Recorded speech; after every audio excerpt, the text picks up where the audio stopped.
behalf of the people of Manila and specifically Sulit na community ng up to Blooming Creek.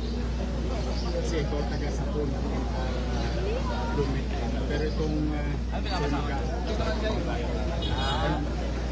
daling but our 6 years trouble when it was Secretary Games came into the picture. Done is 6 months.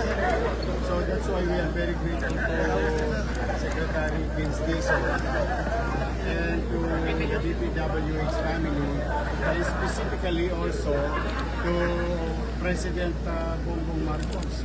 Kasi noong naglilinyada, naglilisa si Presidente ng mga top priority na i-fix.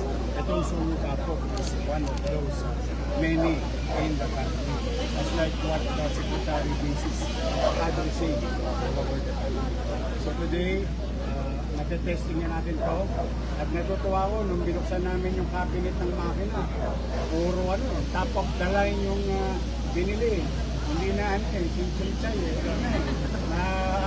distributics yung mga nakita ko. Mga magagandang gamit. Mga German na. Oo, natutuwa ko dahil at least yung pagpapalaga at malasakit sa amin mga taga-Tondo, taga-Maynila, nararamdaman natin. Now, hopefully, with what they have done, matetesting na natin ito sa Hunyo, Hulyo, pagpasok ng Pakula. But at the rate it's going today, as you can still hear, no, tumatakbo pa at makikita nyo, talagang gumagana. Kaya sana magtuloy-tuloy na ang may ginawa namang makamkan itong aming mga kapitbahay sa Suligaw.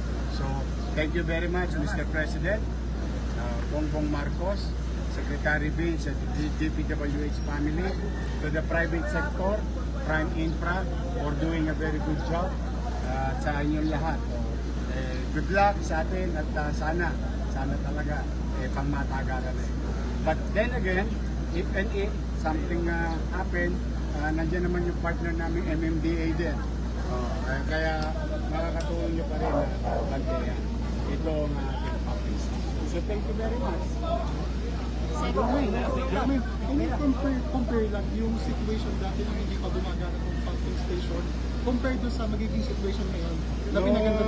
Yung pumunta tayo dito, bago ayusin ni Secretary Gates, building lang to sa Kabakan.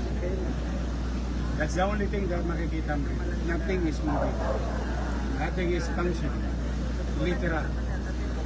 But now, I think what you're witnessing today speaks for itself.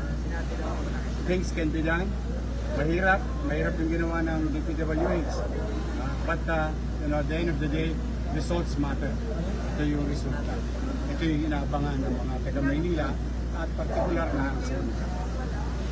Thank you very much, everyone.